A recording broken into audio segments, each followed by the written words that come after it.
One of the most prominent ways of expressing yourself can be through your sexual identity. Many anthropologists argue that there is a link between linguistic form and social identity. So, how do linguistic form and sexual identity go hand in hand? First, it is important to understand the concept of performativity. Performativity is when language can function as a form of social action. Linguistic anthropologists have found that linguistic behavior can be interpreted as social meaning. Speech is performative and causes people to perceive language in certain ways.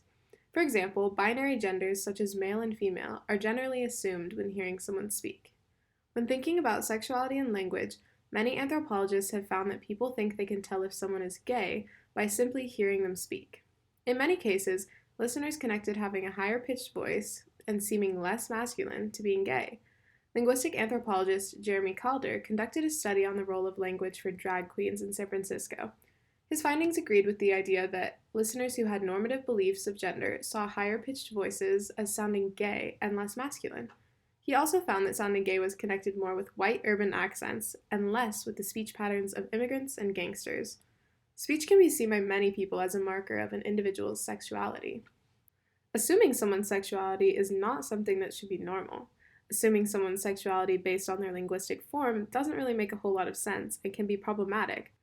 Not only can linguistic form show social identity, but also one's sexuality. In the article Intertextual Sexuality, Kira Hall found that in India, the social characteristics that are associated with socioeconomic status can limit someone from expressing their sexuality. Certain sexualities are perceived as being lower class, and people's fear of this social hierarchy can limit them from being able to feel comfortable with their own sexual identity. Normativity is central to many people's fear of sexuality as well. We live in a heteronormative society. This means that people view the standard or normal sexuality as being heterosexual. Normativity for many people is an important explanatory tool for how to conceptualize their own sexuality. In a discourse analysis of language, normativity, and sexual orientation obsessive-compulsive disorder, linguistic anthropologists found that people who do not identify themselves as heterosexual see themselves as being non-normative. They analyzed the ways that people talk about sexuality and found that people talk about non-normative sexual behaviors as crazy, weird, and sick. These judgments are based on the idea that being heterosexual is normal and everything else is not.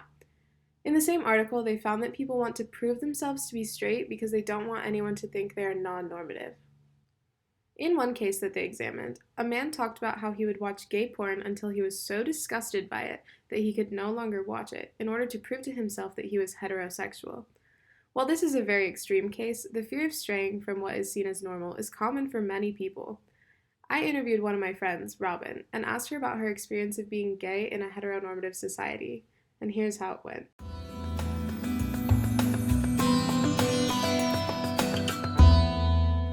First of all, how do you identify, your sexuality?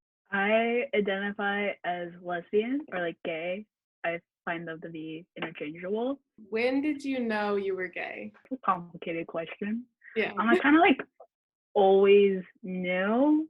I knew when I was a kid, I felt way about girls that other girls didn't feel.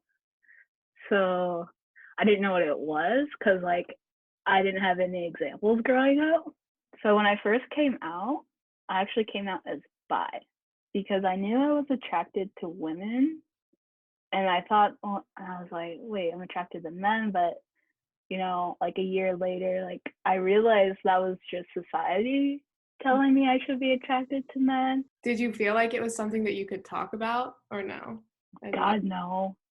God, no. Literally, our high school mascot was a freaking cowboy, and everyone wore cowboy hats and cowboy boots. For being in the Bay Area, it was a very conservative environment. And then I also grew up in the church, so it was just something that I couldn't talk about. And then I remember growing up, whenever there was a same-sex couple, on one of my mom's daytime soap operas, she would low-key make homophobic comments. So I would be like, ooh, no, let's deny. Yeah, so it wasn't really anything I could talk about. It was just kind of something I had to deal with on my own and come to terms with on my own. Do people ever assume that you're gay or straight? Do people ever assume your sexuality? Yeah, people think I'm gay all the time. I have no idea why. No. When I came out, everyone was like, "Oh, I know," and I was like, "What the fuck you mean you know?" And it's kind of like, oh, were people talking about me behind my back?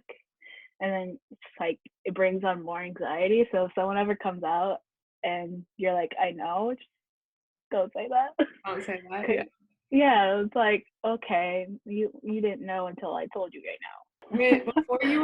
before you were fully like out, Yeah, what like made it hard for you to tell people that you were gay?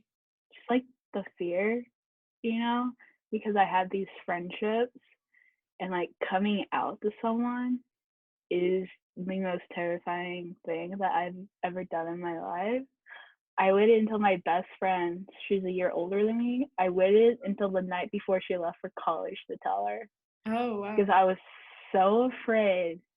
And I knew because like we had like other friends and she was cool with them and you know in your head that they're okay, but it is the most terrifying thing in the world.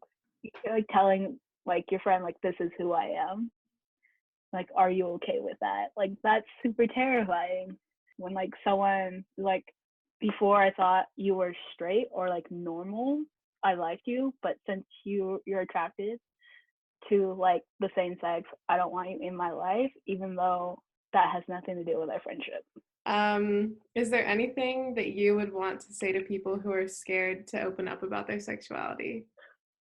I would just say that it does get better. Like you might be in the worst possible situation, but it does get better. Because once I started to open up and tell people, my life got so much better. It was definitely better because I started accepting myself. Like I always say, the hardest person I ever had to come out to was myself Mhm. because I denied it for a long time.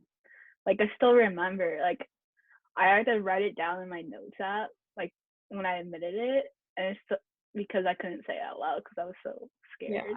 And then Mhm. it took me another year to say it out loud. That's the tea.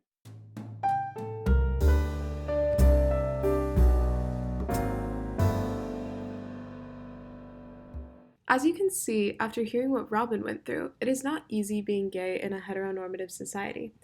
Although assuming someone's sexuality through language is something that we have learned a lot of people do, it is not something that should be done.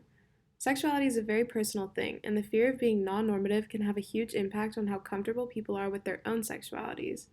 We shouldn't assume people's sexuality, and especially not through the way they are speaking.